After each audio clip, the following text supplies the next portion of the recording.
அகிலம் டிவி நேயர்களுக்கு வணக்கம். இன்றைய பிரதான செய்திகள். முதலில் தலைப்புச் செய்திகள். இலங்கையில் வாகனம் வாங்க காத்திருப்போருக்கு அவசர எச்சரிக்கை. இலங்கை மக்களுக்கு மத்திய வங்கி விடுத்துள்ள எச்சரிக்கை. சூடுபிடிக்கும் செம்மணி மனித புதைகுழி விவகாரம் அரசின் அதிரடி அறிவிப்பு. தென்னிலங்கையில் ஆடம்பர வீட்டுக்குள் சிக்கிய மர்மம், நாயினால் சிக்கிய பெண். கந்தானி துப்பாக்கிச் சூட்டுடன் தொடர்புடைய 2 கைது. குஜராத்தில் பாலம் இடிந்து விபத்து, 9 பேர் உயிரிழப்பு. விமான இன்ஜினுக்குள் சிக்கி ஒருவர் பலி. மாலை அல்லது இரவில் கொட்டி தீர்க்கும் மழை.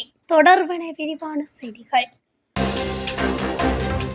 வாகனங்கள் இறக்குமதிக்காக ஒதுக்கப்பட்ட மீதமுள்ள 200 மில்லியன் அமெரிக்க டாலர்களை பயன்படுத்துவதற்கு அரசாங்கம் ஏதேனும் நிபந்தனைகளை விதித்தால் உள்ளூர் வாகன சந்தையில் கடுமையான விலை உயர்வு ஏற்படும் என இலங்கை வாகன இறக்குமதியாளர்கள் சங்கத்தின் தலைவர் பிரசாத் மானகே எச்சரிக்கை விடுத்துள்ளார். மத்திய வங்கியின் அண்மை அறிக்கைகளின்படி நிதி நிறுவனங்கள் ஏற்கனவே வாகன இறக்குமதிக்காக கிட்டத்தட்ட 800 மில்லியன் அமெரிக்க டாலர் மதிப்புள்ள கடன் பத்திரங்களை திறந்துள்ளன. இறக்குமதியை மீள ஆரம்பிப்பதற்கு 1 பில்லியன் அமெரிக்க டாலர் ஆரம்ப ஒதுக்கீடாக பெறப்பட்டாலும் மீதமுள்ள நிதியை கையாள்வது இப்போது நிச்சயமற்றதாக உள்ளது என்று அவர் குறிப்பிட்டார். திட்டமிட்டபடி மீதமுள்ள 200 மில்லியன் அமெரிக்க டாலர்கள் இறக்குமதிக்கு கிடைக்குமா, மேலும் 500 மில்லியன் அமெரிக்க டாலர்கள் வழங்கப்படுமா அல்லது புதிய நிபந்தனைகள் விதிக்கப்படுமா என்பதை தெளிவுபடுத்துவதற்காக விரைவில் அரசு அதிகாரிகளுடன் கலந்துரையாடல்களை நடத்த தீர்மானித்துள்ளோம். சுமார் 900 வாகனங்கள் ஏற்கனவே இறக்குமதி செய்யப்பட்டுள்ளன என்றும் அவர் மேலும் கூறினார். தடை செய்யப்பட்ட பிரமிட் திட்டங்களில் சிக்கி பணத்தை இழக்க வேண்டாம் என நாட்டு மக்களுக்கு இலங்கை மத்திய வங்கி எச்சரிக்கை விடுத்துள்ளது.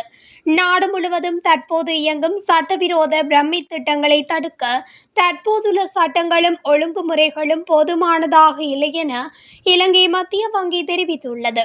நேற்று கொழும்பு கோட்டையில் உள்ள இலங்கை மத்திய வங்கியின் தலைமையகத்தில் நடைபெற்ற ஊடக சந்திப்பில் இந்த விடயம் தெரியவந்தது.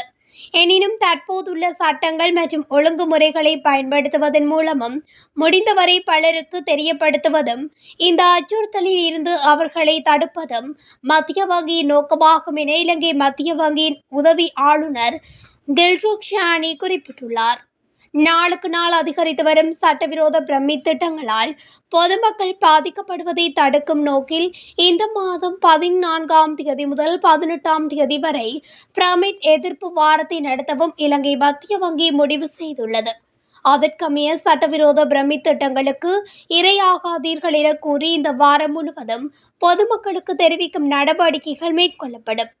இந்த வாரம் நாடு முழுவதும் உள்ள பொது மற்றும் தனியார் நிறுவனங்களின் அனைத்து ஊழியர்களுக்கும் கற்பிக்க நடவடிக்கை எடுத்துள்ளதாக இலங்கை மத்திய வங்கி கூறுகிறது. தடை செய்யப்பட்ட பிரமிட் திட்டங்களில் சிக்கி பல்வேறு பிரச்சினைகளை சந்திக்கும் மக்களை மீட்கும் நோக்கில் ஊடகங்கள் பொதுமக்களுக்கு விழிப்புணர்வு ஏற்படுத்த நடவடிக்கை எடுக்க வேண்டும் என்பதை விளக்கும் வகையில் இந்த பயிலரங்கு நடைபெற்றது. யாழ்ப்பாணம் செம்மணி மனித புதைகுழி தொடர்பில் நீதிமன்ற நடவடிக்கைகளுக்கு அரசாங்கம் ஒத்துழைப்பு வழங்கும் என அமைச்சரவை பேச்சாளர் அமைச்சர் நலிந்த ஜேதிச தெரிவித்துள்ளார்.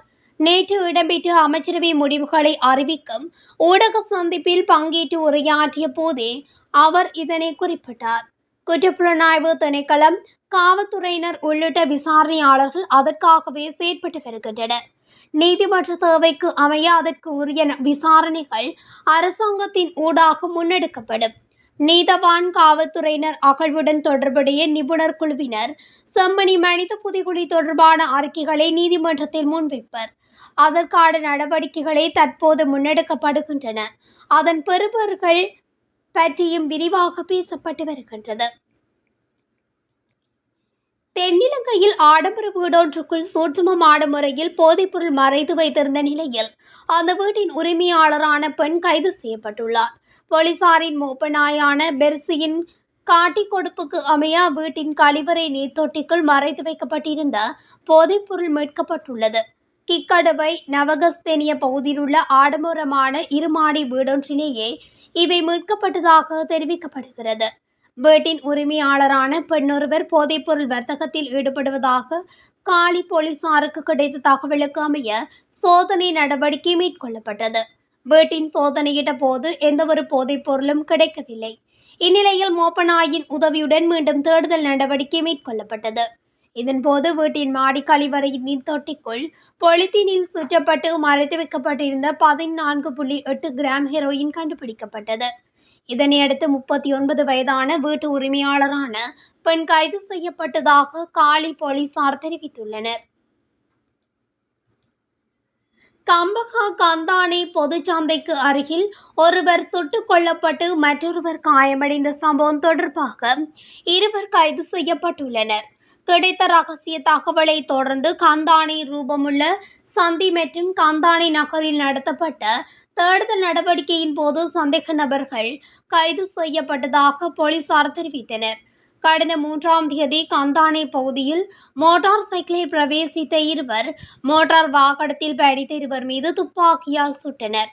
துப்பாக்கிச் சூட்டில் காயமடைந்த இருவர் ராகவி வைத்தியசாலையில் அனுமதிக்கப்பட்ட நிலையில் ஒருவர் உயிரிழந்தார். சம்பவம் தொடர்பாக கந்தானே பகுதியைச் சேர்ந்த 25 மற்றும் 26 வயதான இருவர் கைது செய்யப்பட்டுள்ளதாக போலீசார் தெரிவித்தனர். குஜராத்தில் பாலம் இடிந்து ஆற்றில் விழுந்ததில் 9 பேர் பலியாகியுள்ளனர். குஜராத்தில் மாநில நெடுஞ்சாலையில் உள்ள கம்பீரா பாலம் எதிர்பாராத விதமாக இடிந்து விழுந்ததை அடுத்து பாலத்தின் ஒரு பகுதி ஆற்றில் விழுந்ததை அடுத்து பாலத்தின் மேல் பயணித்துக் கொண்டிருந்த 2 லோரிகள் 2 வேன்கள் உட்பட 6 வாகனங்கள் ஆற்றில் கவிழ்ந்தன.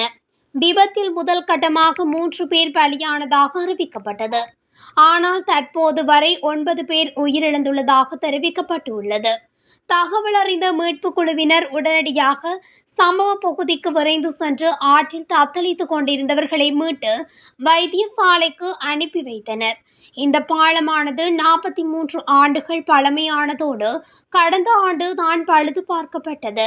6 வாகனங்கள் ஆற்றில் விழுந்துள்ளதால் பலி எண்ணிக்கை மேலும் உயரக்கூடும் என்று அச்சப்படுகின்றமையும் குறிப்பிடத்தக்கது. இத்தாலியின் மிலன் மெர்கமோ விமான நிலையத்தில் விமானத்தின் இன்ஜினுக்குள் சிக்கி 38 வயதுடைய நபரொருவர் உயிரிழந்துள்ளார். இத்தாலியின் மிலன் பெர்கமோ விமான நிலையத்தில் நேற்று வொலோடியா நிறுவனத்தின் ஏர்பஸ் A319 என்ற விமானம் ஸ்பெயினின் அஸ்டூரியாஸுக்கு செல்ல ஓடுதளத்தில் தயாராக இருந்தது. அப்போது விமானம் அருகே ஓடிக்கொண்டிருந்த நபர் விமானத்தின் இன்ஜினுக்குள் உள்ளிழுக்கப்பட்டார். இதையடுத்து அந்த நபர் பரிதாபமாக உயிரிழந்தார். அந்த நபர் 35 வயது உடையவர் என்பது விசாரணையில் தெரிய வந்தது. விமானத்தின் என்ஜினால் உள்ளிழுக்கப்பட்டு உயிரிழந்த சம்பவம் அதிர்ச்சியை ஏற்படுத்தியிருக்கிறது. மேல் மற்றும் சப்ரகமுவ மாகாணங்களிலும் கண்டி, நுவரெலியா, காலி மற்றும் மாத்தறை மாவட்டங்களிலும் பல தடவைகள் மழை பெய்யக்கூடும் என்று வளிமண்டலவியல் திணைக்களம் எதிர்வு கூறியுள்ளது. வளிமண்டலவியல் திணைக்களத்தினால் இன்று வெளியிடப்பட்டுள்ள அறிக்கையில் இந்த விடயம் தெரிவிக்கப்பட்டுள்ளது. வடமேல் மாகாணத்தில் சிறிதளவு மழை பெய்யக்கூடும்.